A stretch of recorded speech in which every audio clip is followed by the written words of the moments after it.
স্বাগত দীপ্ত সংবাদে। আপনাদের সাথে আছি আমি ইয়াসমিন সুমনা। দেশের উত্তরাঞ্চলে শীতের তীব্রতা এখনও ব্যাহত। মৃদু শৈত্যপ্রবাহ বইছে সর্বোত্তরের জেলা পঞ্চগড়ে। রাত থেকে সকাল পর্যন্ত ঘন কুয়াশায় ঢাকা থাকছে বিস্তীর্ণ এলাকা। সকালে জেলায় সর্বনিম্ন তাপমাত্রা পরিমাপ করা হয় 7.5 ডিগ্রি সেলসিয়াস, প্রায় চিত্র কুড়িগ্রামের। জেলায় সকালে সর্বনিম্ন তাপমাত্রা 9.8 ডিগ্রি সেলসিয়াস রেকর্ড করে স্থানীয় আবহাওয়া অফিস। গত 3 দিন ধরে নওগাঁয় তাপমাত্রা 11 ডিগ্রির ঘরে অবস্থান করছে। চলতি শীত মৌসুমে নওগাঁর তাপমাত্রা 6 থেকে 12 ডিগ্রির মধ্যে ওঠানামা করছে।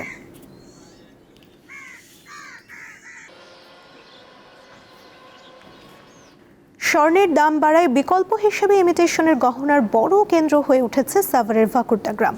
মূলত পিতল ও তামার মতো ধাতু ব্যবহার করে কম খরচে আকর্ষণীয় ডিজাইনের গহনা তৈরি করেন এই গ্রামের কারিগররা। এরই মধ্যে ইমিটেশনের এই গহনার চাহিদা বেড়েছে। রাজধানীর অদূরে সাভারের ভাকুরতা গ্রাম। এ গ্রামে ঢুকতেই চোখে পড়বে দোকানে দোকানে কাজ করছেন কারিগররা। সুনিপুণ হাতের ছোঁয়ায় সাদামাটা ধাতব উপাদানেই ফুটিয়ে তুলছেন চমৎকার সব নকশার গয়না। ভারত আর চীন থেকে আসা এসব তামা ও পিতল ঝালাই করে দেয়া হয় গয়নার নানা আকৃতি। তাতে বসানো হয় মানানসই পাথর বা পুঁতি। ঝকমকে গয়না গড়তে করতে হয় প্লেটিং। স্বর্ণের দাম 2 লাখ টাকা হওয়ার পরে আপনার এখন আমাদের যে কাজটা, ইমিটেশনের যে কাজটা, এটার আপনার চাহিদা একটু বাড়ছে। কাজ আগের তুলনায় এখন অনেক বেড়ে গেছে, কিন্তু আমরা ওই রকম এখন মজুরিটা পাইতেছি। এভাবেই তৈরি হয় সীতাহার, ঝুমকা, কানের দুল, পায়েল, বাজু আর বালা। নানা নকশার হরেক রকম গয়না বিক্রি হয় দেশের বিভিন্ন বাজারে। স্বর্ণের দামটা বাড়ছে, রূপার দামটা বাড়ছে, বাড়ার পরে আমাকে ব্যস্ততা বাড়ছে। আমাকে মেটালের স্বর্ণের দামও যেরকম বাড়ছে, পিতলের মেটালের দামও কেজি প্রতি অনেক বেড়ে গেছে। ইন্ডিয়া থেকে মাল আসতেছে না। দেশের বাজারে স্বর্ণের দাম বেড়ে যাওয়ায় অনেকেই ঝুঁকছেন ইমিটেশনের এসব গয়নার প্রতি। চাহিদা বাড়ায় এসব গয়না কিনতে সাভারের এই গ্রামে ছুটে আসছেন ক্রেতারা। গয়নার মূল উপাদান তামা ও পিতলের দাম আগের চেয়ে বেড়েছে বলে জানিয়েছেন দোকান মালিকরা। আরেকটা আছে, আমাদের এই মাল বাহিরে যাওয়ার জন্য বাহিরের মালের অনেক আছে, মানে চাহিদা আছে। চাহিদা থাকা সত্ত্বেও এই মাল পাঠানোর কোনো সিস্টেম নাই। ডিএসএল এর মাধ্যমে মাল পাঠানো যায় সর্বোচ্চ 250 গ্রাম। এই 250 গ্রাম মাল পাঠাতে গেলে খরচ হয় 3 থেকে 4 হাজার টাকা। চাই সহযোগিতা, যে আমরা বাহিরে এই মাল ইম্পোর্ট করতে পারি। এই যদি সহজ সুবিধা হয়, এইটা আমাদের কাজ। এইটা হইলে এই চাই শিল্প টিকে থাকবে। স্বর্ণ দিয়ে কালার করা হয়, জিপি বলতেই স্বর্ণ। যখন আপনি স্বর্ণের দাম বাড়ে যাবে, তখন জিপির দাম বাড়ে যাবে। তখন যদি মালের দামটা হঠাৎ করে বাড়ে যায়, তখন কাস্টমারের সাথে আমাদের একটা দ্বিধাদ্বন্দ্ব তৈরি। সরকারি সহযোগিতা পেলে ভাকুরতার এই তামা পিতলের অলংকার বিদেশের বাজারও দখল করতে পারবে বলে মনে করছেন সংশ্লিষ্টরা।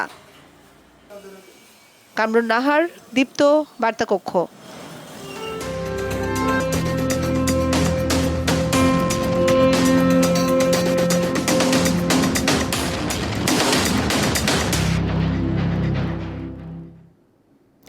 নির্বাচন কমিশনে পঞ্চম দিনে 100টি আপিলের ওপর শুনানি শেষে 73 জন প্রার্থিতা ফিরে পেয়েছেন। বাতিল হয়েছে 17টি মনোনয়নপত্র আর স্থগিত রাখা হয়েছে 10টি। বুধবার আগারগাঁও নির্বাচন ভবনে সকাল 10টা থেকে বিকেল 5টা পর্যন্ত আপিল শুনানি চলে। পঞ্চম দিন শেষে মোট বৈধ আপিলের সংখ্যা দাঁড়ায় 278টি। এদিন শুনানিতে আসা 100 জন প্রার্থীর মধ্যে 40 জনই ছিলেন স্বতন্ত্র প্রার্থী। তাদের বেশিরভাগই প্রার্থিতা ফিরে পেয়েছেন। 1% ভোটারের স্বাক্ষর নেয়ার বিধানটি অগণতান্ত্রিক উল্লেখ করে তা বাতিলের দাবি জানান তারা। দিনাজপুর 5 আসনে বিএনপির বৈধ প্রার্থী AKM কামরুজ্জামানের বিরুদ্ধে দ্বৈত নাগরিকত্ব ইস্যুতে একজনের আপিলের ভিত্তিতে তার প্রার্থিতা স্থগিত রেখেছে কমিশন। আমাদের প্রশাসনকে দেখতেছি একটা দিককেন্দ্রিক, একটা দল কেন্দ্রিক ঝুঁকে যাচ্ছে। এটাতে আমরা শঙ্কিত। এজন্য প্রশাসন যেন নিউট্রালে থাকে। স্বতন্ত্র যারা আছে এমনিতেই তাদের কোনো দল নেই বা তাদের কথা বলার কোনো স্পেস নেই। তারা অনেক চ্যালেঞ্জিং একটা মাঠ তাদের জন্য। এই 1%-এর বিধানটা অগণতান্ত্রিক এবং এই 1%-এর বিধান স্বৈরতান্ত্রিকতার সৃষ্টি করে। অবাধ, সুষ্ঠু এবং নিরপেক্ষ নির্বাচনের জন্য লেভেল প্লেইং ফিল্ড থাকা খুবই দরকার। যে সমস্ত নাগরিকরা দ্বৈত নাগরিক, যারা নির্বাচনে মনোনয়নপত্র জমাদানের পূর্বেই সংশ্লিষ্ট দেশের নাগরিকত্ব ত্যাগ করেছেন, তাদেরকে কোনোভাবেই এই নির্বাচনে অযোগ্য ঘোষণার কোনো সুযোগ আমাদের সংবিধান এবং গণপ্রদত্ত আদেশের অধীনে নেই। বাগেরহাট 2 আসনে চমক দেখাতে চায় জামায়াতে ইসলামী। অবশ্য বিএনপি আবারও আসনটি নিজেদের করতে চায়। আসনটিতে ভোটার সংখ্যা 3,38,000। হযরত খান জাহান আলীর স্মৃতি বিজড়িত উপকূলীয় জেলা বাগেরহাটে সংসদীয় আসন 4টি, সদর ও কচুয়া নিয়ে বাগেরহাট 2। টানা 2 মাসের আন্দোলন সংগ্রাম ও আইনি লড়াইয়ের পর বাগেরহাটের 4টি সংসদীয় আসনের সীমানা বহাল রয়েছে। 2001 সালে আওয়ামী লীগের শেখ হেলাল উদ্দিনকে পরাজিত করেন বিএনপির MAH সেলিম। 2008 সালে বিএনপির MA সালামকে হারিয়ে নির্বাচিত হন আওয়ামী লীগের মীর শওকত আলী। 2024 সালে এই আসন থেকে বিনা প্রতিদ্বন্দ্বিতায় MP হন শেখ সারহান নাসের তন্ময়। তবে এবার দলীয় পরিচয়ের বাইরে প্রার্থীদের সততা, যোগ্যতা ও এলাকার উন্নয়নের বিষয়টিকে গুরুত্ব দিচ্ছেন অনেক ভোটার। আমরা চাই তরুণ হিসেবে আমাদের তরুণের প্রথম ভোটটা এমন একজনের পক্ষে, সে যে দল মত ধর্মেরই হোক না কেন, বাগেরহাটবাসীর সার্বিক উন্নয়নে কাজ করেছেন, পূর্বেও কাজ করেছেন এবং ভবিষ্যতে করতে। নির্বাচনে দেখতে চাই যোগ্য এবং সৎ এবং যারা নাকি জনগণের কথা শুনবে যে প্রার্থী, আমরা সেই প্রার্থীকে ভোট দিতে চাই। রাস্তাঘাট নাই, আমরা এমন প্রার্থীকে ভোট দেব যার কাছে আমরা যাইতে পারি। আমি বাগেরহাটের 2 আসনে যে সব থেকে ভালো কাজ করবে, তাই যে প্রতীকী হোক আমি তার জন্য তারে ভোট দেব। ত্রয়োদশ জাতীয় সংসদ নির্বাচনে বিএনপি ও জামায়াতের মধ্যে হাড্ডাহাড্ডি লড়াই হবে বলে মনে করেন স্থানীয়রা। এই 2 দলের প্রার্থীরা এখন মাঠে দৌড়ঝাঁপ করছেন। আমরা শিক্ষা খাতে, স্বাস্থ্য খাতে এবং পর্যটন খাতে আমরা ব্যাপক পরিবর্তন এনে এই বাগেরহাটবাসীর যে কাঙ্ক্ষিত দীর্ঘদিনের যে স্বপ্ন ছিল, সেই স্বপ্নের ইনশাআল্লাহ আমরা বাস্তবায়ন করতে সক্ষম হব। চ্যালেঞ্জ হিসেবে নিয়েছি যে এই সমাজ মাদক মুক্ত করতে হবে এবং বেকারদেরকে অবশ্যই কর্মসংস্থানের ব্যবস্থা আমরা করব। বাগেরহাট 2 আসনে 12 ফেব্রুয়ারির নির্বাচনের প্রতিদ্বন্দ্বিতা করছেন 7 জন। কামরুন নাহার, দীপ্ত, বার্তাকক্ষ। নির্বাচনে কেউ বিশৃঙ্খলা করতে পারবে না বলে মন্তব্য করেছেন স্বরাষ্ট্র উপদেষ্টা জাহাঙ্গীর আলম চৌধুরী। চট্টগ্রামের সাতকানিয়ায় বুধবার বর্ডার গার্ড বাংলাদেশ বিজিবির 104তম রিক্রুট ব্যাচের প্রশিক্ষণ সমাপনী কুচকাওয়াজ শেষে সাংবাদিকদের প্রশ্নের জবাবে তিনি এমন মন্তব্য করেন। স্বরাষ্ট্র উপদেষ্টা জানান, নির্বাচনে যারা বিশৃঙ্খলা করবে তাদের জন্য ফোর্সের সংখ্যা বাড়ানো হয়েছে। ত্রয়োদশ জাতীয় সংসদ নির্বাচনে 8,97,117 জন আইন শৃঙ্খলা বাহিনীর সদস্য দায়িত্ব পালন করবেন। একই সঙ্গে আইন শৃঙ্খলা রক্ষায় বিজিবির 37,453 জন দায়িত্ব পালন করবে।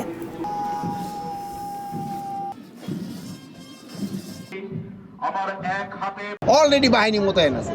সীমান্ত দিয়া যদি কেউ কোনো রকমে কোনো কিছু সৃষ্টি করতে চায়, কাউকেই ছাড় দেওয়া হবে না। আন্তর্জাতিক প্রসঙ্গ। মার্কিন হামলার আশঙ্কায় আকাশপথ বন্ধ ঘোষণা করেছে ইরান। এর মধ্যে বিভিন্ন ঘাঁটি থেকে আংশিক সেনা সরিয়ে নিয়েছে যুক্তরাষ্ট্র। পেন্টাগন ইরানের সেনা ঘাঁটি সহ বিভিন্ন লক্ষ্যবস্তুর তালিকা ট্রাম্পের কাছে জমা দিয়েছে বলে দাবি করেছে বিভিন্ন গণমাধ্যম। তেহরানে অবস্থিত ব্রিটিশ দূতাবাস সাময়িকভাবে বন্ধ করে দেওয়া হয়েছে। এদিকে ইরানের প্রধান বিচারপতি বলেছেন, রাজপথে নাশকতায় জড়িতদের দ্রুততম সময়ে কঠোর শাস্তি নিশ্চিত করতে হবে। তবে ট্রাম্প দাবি করেছেন, বিক্ষোভকারীদের মৃত্যুদণ্ড দেওয়ার সিদ্ধান্ত থেকে সরে এসেছে ইরান। অর্থনৈতিক দুরবস্থার জেরে শুরু হওয়া বিক্ষোভ রূপ নিয়েছে সরকার পতন আন্দোলনে। উত্তাল রাজপথের আন্দোলন দমাতে কঠোর অবস্থান নিয়েছে ইরানের সরকার।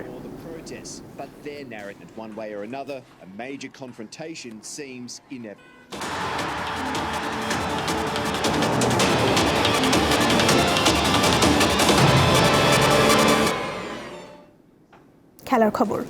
আজ দুপুরের মধ্যে বিসিবির পরিচালক এম নাজমুল ইসলামকে পদত্যাগের আলটিমেটাম দিয়েছেন ক্রিকেটাররা। দুপুর 1টায় বিপিএল-এর ম্যাচের আগে তিনি পদত্যাগ না করলে সব ধরনের খেলা বন্ধ থাকবে বলেও জানিয়েছেন ক্রিকেটারদের সংগঠন কোয়াবের সভাপতি মোহাম্মদ মিঠুন। বুধবার রাতে অনলাইনে আয়োজিত সংবাদ সম্মেলনে তিনি জানান, ক্রিকেটারদের নিয়ে নাজমুলের বিতর্কিত মন্তব্যের প্রতিবাদে এই সিদ্ধান্ত নেওয়া হয়েছে।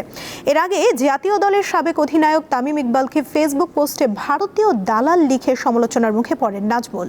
তার এসব বিতর্কিত মন্তব্য গ্রহণযোগ্য নয় বলে মনে করে কোয়াব। লাস্ট কিছুদিন ধরে আপনারা দেখছেন যে একজন বোর্ড ডিরেক্টর উনি যেভাবে প্লেয়ারদেরকে নিয়ে মন্তব্য করছেন, একজন দায়িত্বরত বোর্ড ডিরেক্টর কখনোই এইভাবে প্লেয়ারদের নিয়ে কথা বলতে পারেন না। আমরা ইমিডিয়েট ওনার রিজাইন চাচ্ছি। বিপিএল-এর ফার্স্ট ম্যাচের আগে যদি রিজাইন না করেন তাহলে আমরা সব ধরনের ক্রিকেট বন্ধ ঘোষণা করছি। চতুর্থবারের মতো বাংলাদেশে ফিফা বিশ্বকাপের সোনালী ট্রফি 2026 বিশ্বকাপের ট্রফিটি এবার 30টি দেশ ঘুরবে। সৌদি আরব থেকে যাত্রা শুরু করে আরও 4টি দেশ ঘুরে বুধবার এটি ঢাকায় পৌঁছায়। একদিনের এই সফরে ট্রফির সাথে রয়েছেন 2002 বিশ্বকাপ জয়ী ব্রাজিলিয়ান তারকা গিলবার্তো সিলভা।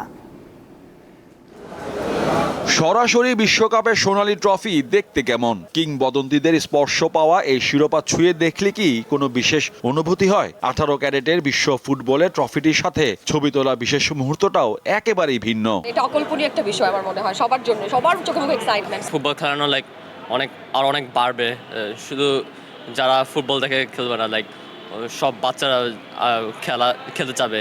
আমি তো কখনো দেখিনি, আমার জন্য তো ফার্স্ট টাইম, তাই না? তো এই জন্য হচ্ছে নিজেকে একটু অন্যরকম ফিল হচ্ছে যে হ্যাঁ ভিতরে গেছি, ওয়ার্ল্ড কাপটাকে টাচ না করতে পারলে ক্লোজ থেকে একবার দেখেছি। প্রতি 4 বছর পর পর বেজে ওঠে বিশ্বকাপ ফুটবলের দামামা। বিশ্ব আসরের এই আনন্দকে আরো রঙিন করে তুলতে গেল 3বারের মতো এই নিয়ে চতুর্থবার বাংলাদেশের মাটিতে পা রাখে the greatest show on earth খ্যাত বিশ্বকাপ ফুটবলের ট্রফি। এর আগে অতিথি হয়ে ফিফার ট্রফি ট্যুর বাংলাদেশে আসে 2002, 2013 ও 2022 সালে। কিন্তু কখনো কি হামজা শমীদের নামটা খোদাই করা হবে ট্রফিতে? এই স্পিড তো অবশ্যই আমাদের আছে, কিন্তু সেই অ্যাবিলিটি আমাদের এখন পর্যন্ত হয় নাই।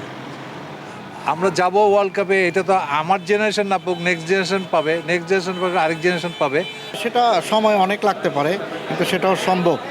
এই প্রেসিডেন্টের টেনিওরে যেভাবে অর্গানাইজ হচ্ছে, এই প্রেসিডেন্ট মহোদয় যেভাবে অর্গানাইজ করে ফুটবল ফেডারেশনকে এগিয়ে নিয়ে যাচ্ছে, ওনার দ্বারা সবকিছু পসিবিলিটি আমি মনে করি। প্রতিটি বিশ্বকাপের আগে নিয়ম করে বিশ্ব ভ্রমণে বের হয় 6 কেজি 175 গ্রাম ওজনের সোনায় মোড়ানো নিখাত ট্রফি। প্রথম দেশ হিসাবে 3 জানুয়ারি সৌদি আরবে যায় এটি। মাঝে আরো 4টি দেশ ঘুরে 2002 বিশ্বকাপ জয়ী ব্রাজিলিয়ান তারকা গিলবার্তো সিলভার হাত ধরে বুধবার বাংলার মাটি স্পর্শ করে বৈশ্বিক এই ট্রফিটি।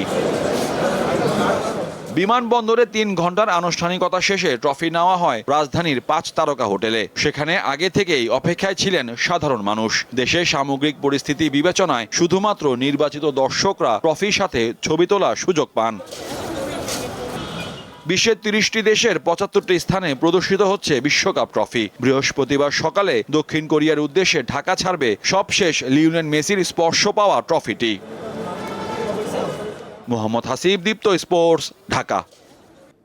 এই ছিল এখনকার মতো। এরপর বেলা 12টায় দীপ্ত বাণিজ্য সংবাদ দেখার আমন্ত্রণ রইল। এছাড়া আরও তথ্য পেতে যুক্ত থাকুন দীপ্ত ডিজিটাল প্ল্যাটফর্মের সাথে। ধন্যবাদ সবাইকে।